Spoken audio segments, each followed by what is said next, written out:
Bonjour à tous. Le sourire de Gilles Panizzi, c'était dimanche dernier à Ajaccio, à l'arrivée du 44e Tour de Corse.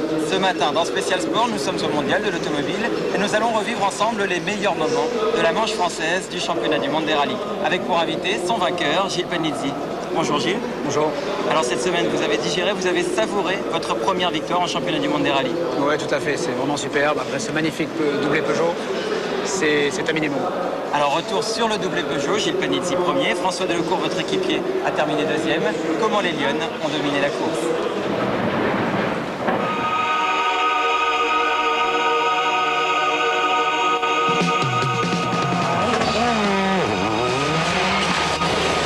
Il n'avait pas couru depuis 5 mois, n'avait jamais gagné un championnat du monde.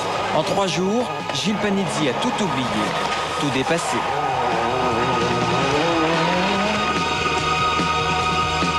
Mais en rallye, il n'est pas de belle victoire sans adversaire farouche. Pour les Peugeot, la première menace s'appelle Richard Burns. Au feu d'artifice corse, la fusée bleue éclate la première. Et voilà Burns, leader du tour.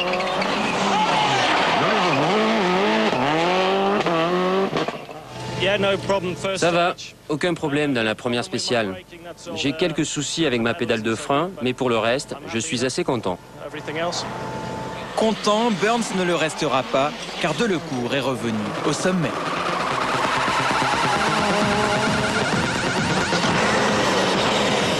Un moment leader en Nouvelle-Zélande en juillet, 3e à Chypre en septembre, François Frentard Delecourt prend la tête du Tour de Corse dès la 2e spéciale. À 120 cordes, plus gauche lente, un 90, bon. Seul un chrono exceptionnel de Panizzi l'en délogera en fin d'étape.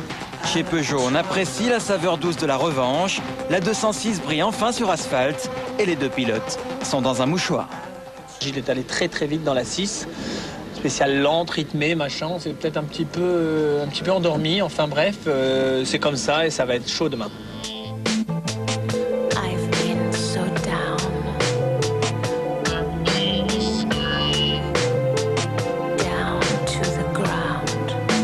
En s'enfonçant dans les montagnes de Corté, le Tour de Corse rencontre la pluie. Dans le plus long chrono du rallye, 32 km, Carlos Sainz attaque.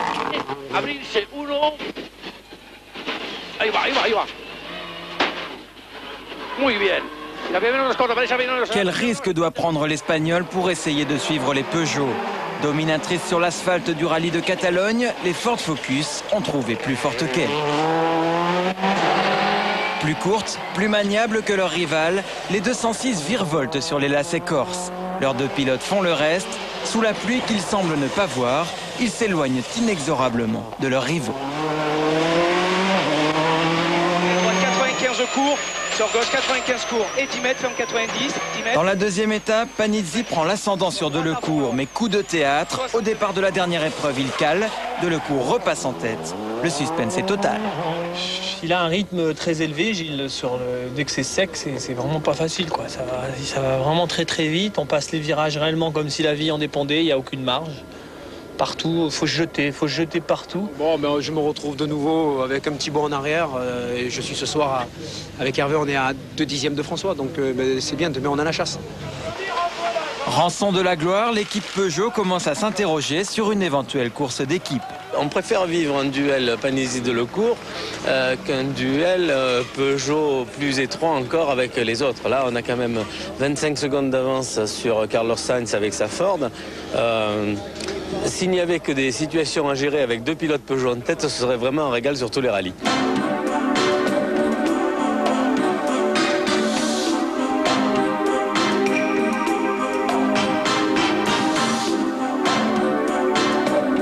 Le duel a bien eu lieu. Un face-à-face violent, un combat équilibré que Delecourt et Panizzi terminent à égalité, avec un meilleur temps chacun. Mais en rallye, le match nul n'existe pas. Panizzi a 9/10 d'avance et le retard pris par Carlos Sainz va mettre fin au suspense. Ici, l'Espagnol laisse plus d'1 minute, victime de sa direction assistée.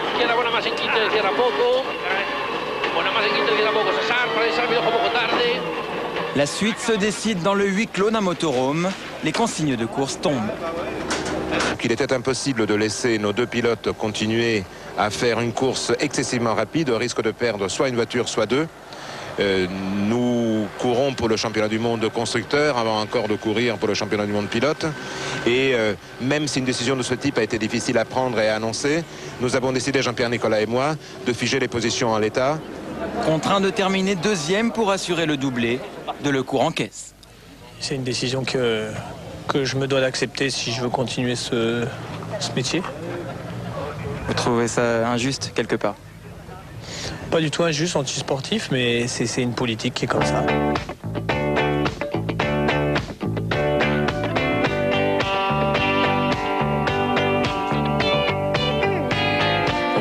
La course est finie pour les frères Panizzi. Il reste à se laisser glisser jusqu'à Ajaccio, tandis que François Delecourt prépare sa revanche.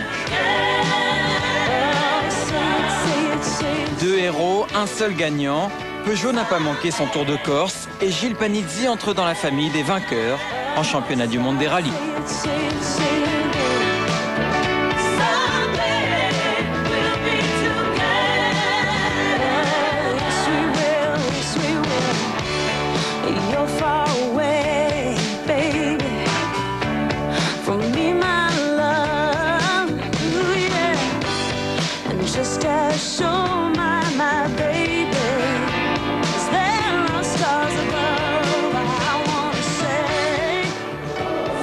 Gilles Panizzi, cette victoire, vous la placez où dans votre palmarès personnel? C'est notre première victoire en championnat du monde des rallyes, c'est la dernière en date, donc je crois que je la mets en tête du parade. Un mot sur les consignes d'écurie chez Peugeot. À la place de François Delecourt, si on vous avait demandé de rester deuxième pour assurer le doublé, comment vous auriez réagi? C'est une situation très difficile, je ne me mets pas à la place parce que ça ne s'est pas réalisé, mais je crois que ce qu'a vécu François, forcément, aucun pilote ne souhaiterait vivre cette même expérience. Mais je dirais que ça fait partie du jeu, ça fait partie de la course, et les pressions sont très très fortes. Et en ce qui me concerne, notre participation cette année est plutôt faible, donc on est allé avec Hervé en Corse avec un seul objectif, c'était de gagner. Alors Hervé Panizzi, votre frère, votre copilote nous a rejoint. Hervé, dites-nous, ça fait combien d'années que vous partagez la voiture de course avec votre frère Gilles? Ça fait aujourd'hui 8 ans et jamais séparés. Alors jamais séparés et une belle victoire aujourd'hui. Comment vous, de l'intérieur, vous l'avez vécu cette victoire au Tour de Corse? Écoutez, pour les 4 dernières spéciales, assez dur. Les positions étaient figées. Il a fallu rester concentré. Et à l'arrivée, c'était beaucoup de joie et l'apothéose d'une grande victoire. Alors il n'y avait pas que des Peugeot 206 dans la course, il y avait aussi une grande bagarre pour le titre mondial. Cette bagarre qui s'est intensifiée à l'issue du Tour de Corse. Par ailleurs, dans ce rallye, les couleurs françaises ont brillé.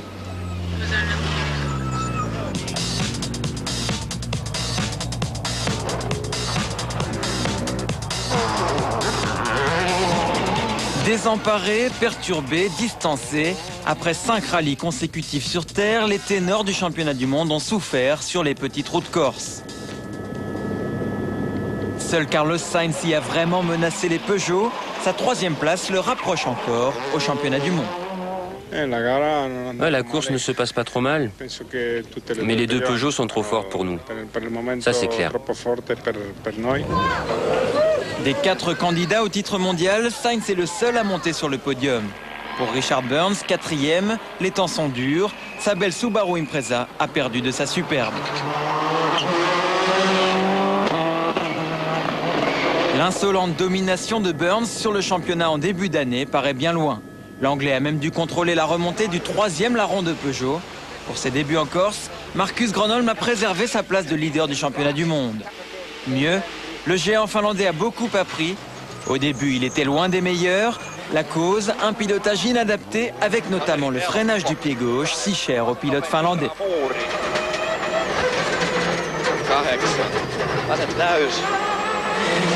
Mais petit à petit, Gronholm s'est rapproché de ses 2 équipiers. Ça va mieux dans les épreuves que nous empruntons 2 fois. Dans l'ensemble, ça se passe plutôt bien. La prochaine fois, ça sera encore mieux. Marcus conserve sa tête au championnat du monde pilote. Vraiment, tous les espoirs nous sont permis pour la fin de saison. Ça ne veut pas dire qu'on va être champion, mais déjà, on est dans le coup, on n'est pas largué. Hier connu pour ses nombreuses sorties de route, Gronholm court de plus en plus avec sa tête. Sa 5e place le rapproche du titre mondial dans un rallye truffé de pièges. Colin McRae rattrapé par son passé, devancé par son premier rival, son équipier Carlos Sainz, l'Écossais va perdre très gros dans ce virage à gauche.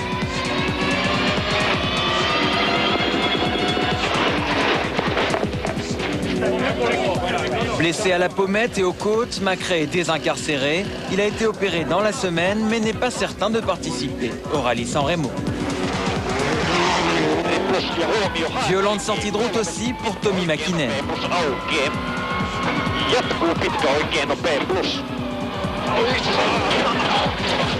Dans sa cabriole, la Mitsubishi heurte un photographe de presse blessé au bassin. Le quadruple champion du monde n'ajoutera pas un 5e titre à son palmarès. Je ne sais pas pourquoi c'était si glissant. Nous n'étions pas loin du départ et j'ai freiné et j'ai jeté la voiture dans le virage. Mais elle a quitté la route. Au classement, les 33 secondes d'écart entre Panizzi et Delecourt ne reflètent pas la course. Les 9 dixièmes de seconde avant les consignes de Peugeot en disent beaucoup plus long. À noter la 6e place de l'Italien Liatti pour sa première course chez Ford. Gronholm, Burns, Macrae et Sainz se regroupent encore. À 3 épreuves de la fin, tout est possible. Avec 13 points, Delecourt est 7e, juste devant Panizzi. Et 16 points de plus pour Peugeot. Les flèches d'argent se rapprochent des Ford au championnat du monde des constructeurs, objectif principal du Lion en début d'année. Les couleurs françaises brillent chez les constructeurs et chez les pilotes, avec 6 équipages tricolores dans les 10 premiers du Tour de Corse.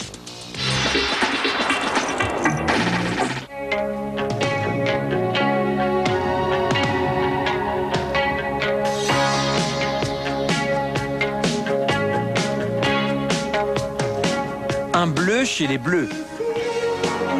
Pour la première fois, Simon Jean-Joseph pilotait une Subaru Impreza officielle. Le Martiniquais connaît mal le Tour de Corse. Sur les spéciales humides, il a pourtant devancé son équipier Richard Burns. Anglophones tous les deux, Simon Jean-Joseph et son équipier Jack Boyer se sont bien intégrés dans le team Subaru. Gauche 75, pas corde. Dans droite à fond, sur gauche 72.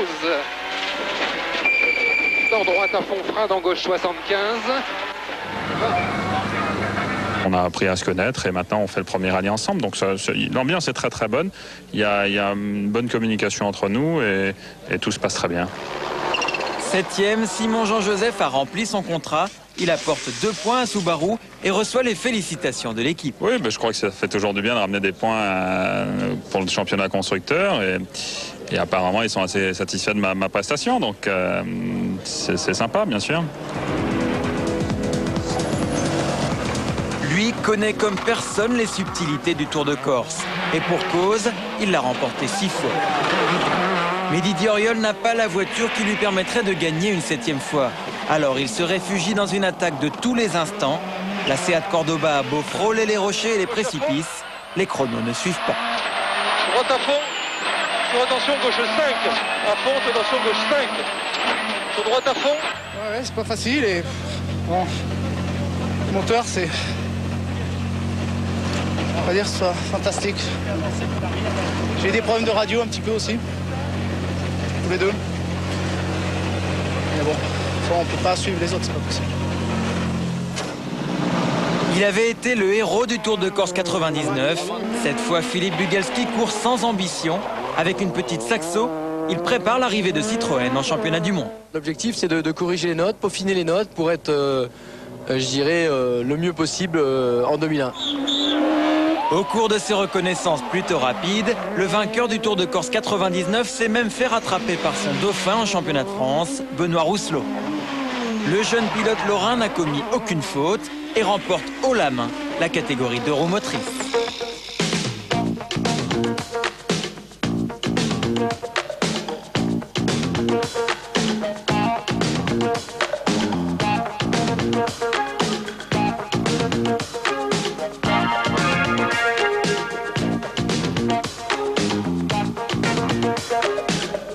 Tendus, émus, impressionnés, impressionnants, les deux pilotes de l'équipe de France sont passés par tous les états pendant 3 jours.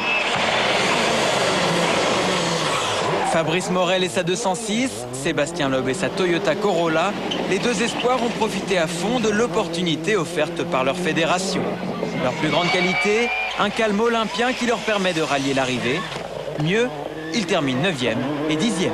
Le bilan il est très agréable parce qu'on a 2 pilotes qui ont fait des performances vraiment incroyables pour une participation avec des WRC dans le championnat du monde des rallyes, avec des performances ponctuelles de très bon augure pour la suite des événements. 410 plus, moteur pas corde, sur gauche 120 bord, sur attention droite 120 pas corde, sur gauche 120 moins, gauche 120 moins, sur droite à fond, ferme 130 plus court pour attention. Sébastien Loeb a dû attaquer pour montrer sa pointe de vitesse, mais aussi pour contenir son principal adversaire, son camarade d'aventure. 90 moins Milon. Sous l'œil de Didier Auriol, il y avait 2 pilotes heureux sur la ligne d'arrivée. Bravo à tous les deux, je pense. Bon, je pense qu'on a fait une belle course, on n'a pas fait de fautes, donc ça prouve qu'on s'est conduit à des grosses autos à des allures quand même relativement élevées. Donc j'espère qu'on va faire aussi bien au San Remo, sinon mieux. À chaque fois, on se retrouvait de nouveau en bagarre et puis on a réussi à finir devant, je suis content. Mais il est pas loin derrière, donc on a fait, je pense, tous les deux une belle course. La course de leur rêve en somme. D'ailleurs, la veille du départ, Fabrice Morel avait prédit son résultat. Allez, 10e, compterons.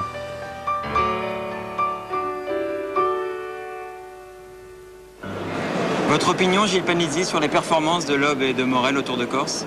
Elles sont très bonnes. Les 2 voitures rentrent d'un rallye aussi difficile que ça l'a été. Ils sont tous les 2 dans les 10 premiers. Je crois que c'est vraiment une très très belle performance. Et on ne peut que les féliciter. À vos débuts, vous auriez souhaité avoir une telle opportunité? Mais je dirais que c'est vraiment excellent. C'est vrai que nous, à l'époque, ça n'existait pas. Et cette filière mise en place par la fédération, c'est vraiment une très très bonne chose. Il y a un très grand sérieux. Les pilotes sont vraiment suivis. C'est vraiment très très bien pour ces jeunes pilotes qui arrivent peu à peu dans ce championnat du monde des rallyes. Alors parlons un petit peu de votre avenir à proche et moyen terme.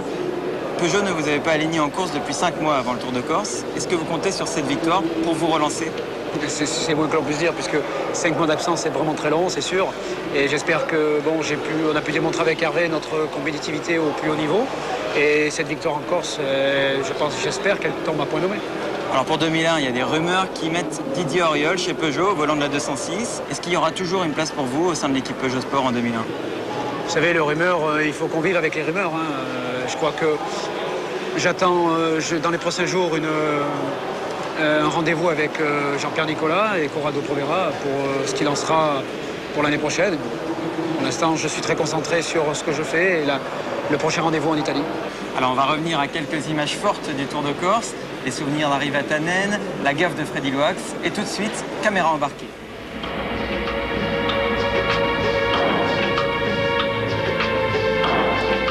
Daniel, Louis, Denis, Hervé et les autres, les coéquipiers sont les héros de l'ombre, les témoins privilégiés des exploits de leurs pilotes.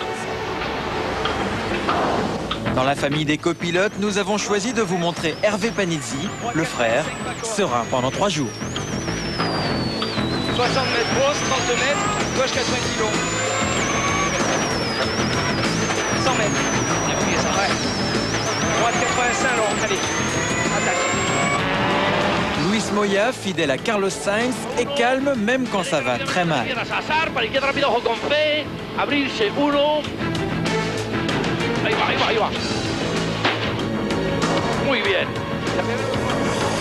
Enfin, le jeune équipier de Fabrice Morel en équipe de France, David Marty, adepte de la lecture de notes motivée et motivante. Allez, lancez la fond. Attention, gauche à fond sur droite. Attention, piège. Avec un tel enthousiasme de la part de la relève, les couleurs françaises ne pouvaient que briller. Sur droite 83, ouvre. Sur gauche à fond, droite 92, ouvre.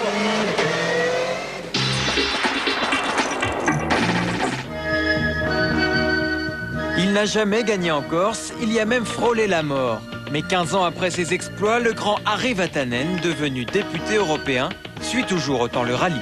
Je ne peux pas éviter d'être nostalgique parce que moi j'étais là en 84 et 85 et maintenant je vois 2 Peugeot en tête ici et Marcus donne, je soutiens vraiment avec de fond de mon cœur. Alors, il est bien placé aussi, il est en tête de championnat. En tout cas, je le soutiens toujours parce qu'il a vraiment dû se battre pour grimper, pour monter l'échelle. Et s'il ne sera pas champion cette année, il sera champion dans les années qui viennent. Ce qui compte aussi, c'est l'ambiance. Et je crois que les pilotes qui sont courus chez Peugeot, soit c'est à l'époque de Jean-Todt ou maintenant avec Jean-Pierre Nicolas, ils ont le sentiment d'être entourés par l'équipe, le sentiment d'être soutenus par l'équipe. Et c'est vraiment une famille. Ici, je me régale.